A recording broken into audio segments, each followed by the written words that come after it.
Insane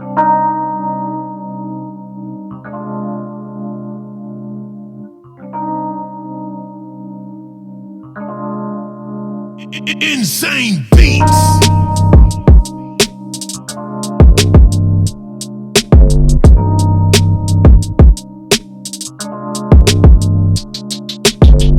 In the third fight down in the main event, we have Jorge Masvidal taking on Ben Askren.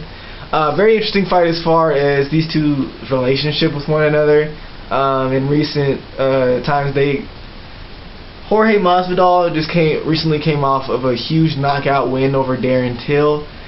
Before then, at the time, Ben Askren was talking a lot of shit with Darren Till, and he wanted the winner of that fight. He was expecting it to be Darren Till, but didn't end up being that way, to a lot of people's surprise.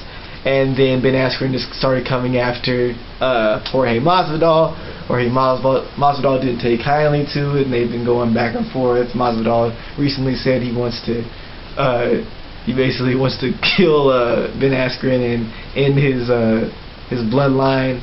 Ben Askren recently came back saying that he already has 3 kids, so unless he comes and kills his own family, that's impossible. You know, Askren's a witty guy, so pretty corny a lot of times, but yeah, they have an interesting back and forth with each other, to say the least. As far as stylistically, Jorge Masvidal is one of the best boxers in the entire UFC. He's very slick with his hands, never overextends. He's very quick, very fast, and as we can see with his last knockout, he's very powerful. As for Ben Askren, of course, Ben Askren is, from all accounts, the greatest wrestler in MMA, aside from maybe Khabib, guys like Cormier. In his weight class, he's known as the best wrestler.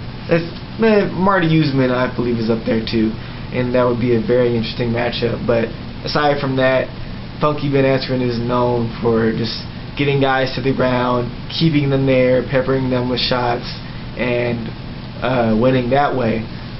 He was a dominant champion in Bellator. He was a dominant champion in one championship. He had some trouble sometimes going up against good strikers, but once he would get guys to the ground, it was pretty much all him.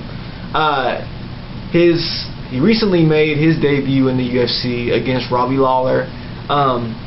Very tough fight for him. He was getting rocked. He got rocked on his feet by Robbie, who was looking very great in that fight as opposed to fights before. He tried to take Robbie down. Robbie ended up lifting him up over his head, slamming him down, fucking almost slamming him on his head, and just pounding him, nearly knocking Ben Askren out. However, Askren pushed through. There was a scramble. They got back to the feet. He eventually got Robbie Lawler back down to the floor with a takedown, and he got this headlock. And it was very controversial. At one point, Robbie had dropped his hand to the mat, and Herb Dean thought that he was out. But when Herb Dean went to shake his hand, maybe a second later, he gave him the thumbs up. However, it was just, I guess, too slow for Herb, because Herb already thought that he was out. But as soon as he let go of the choke, Robbie Lawler stood right back up.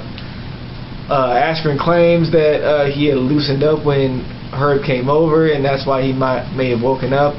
However, I personally think that Askren could have fought out of that. I think he was just resting in that position, because whenever I saw it, it didn't look like the choke was over his neck. It looked like it was around his head, and it may have hurt, but I don't think it was going to put him out.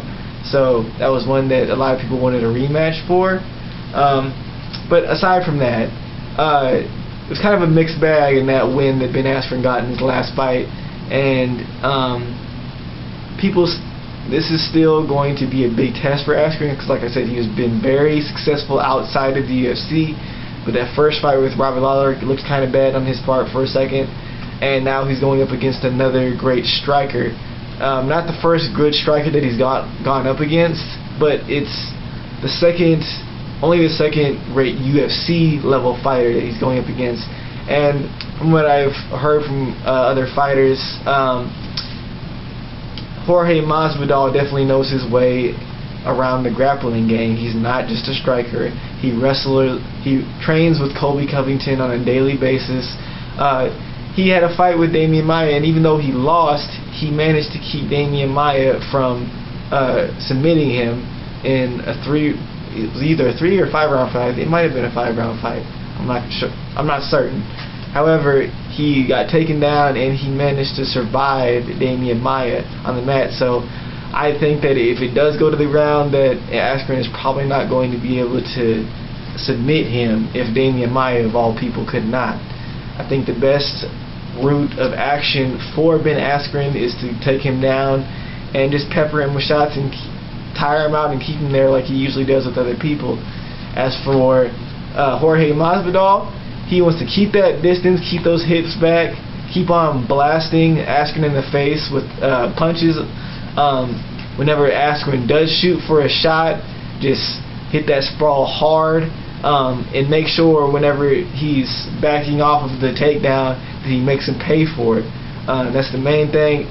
Askren is probably going to keep on coming for it, but the more you make him pay for it, the more you blast him with the shot down the pipe, the more you blast him with a knee up in the middle when he's backing out, he's going to want to go for that less and less. And if you keep Ben Askren on his feet, I mean, no disrespect to the man, but he's not much of a striker at all. So this fight, I'd say, is kind of a pick'em. I don't know who is going to win this fight, but it'll be very interesting for the fans and myself. Surprise, motherfucker. These eyes, motherfucker. Subscribe, motherfucker.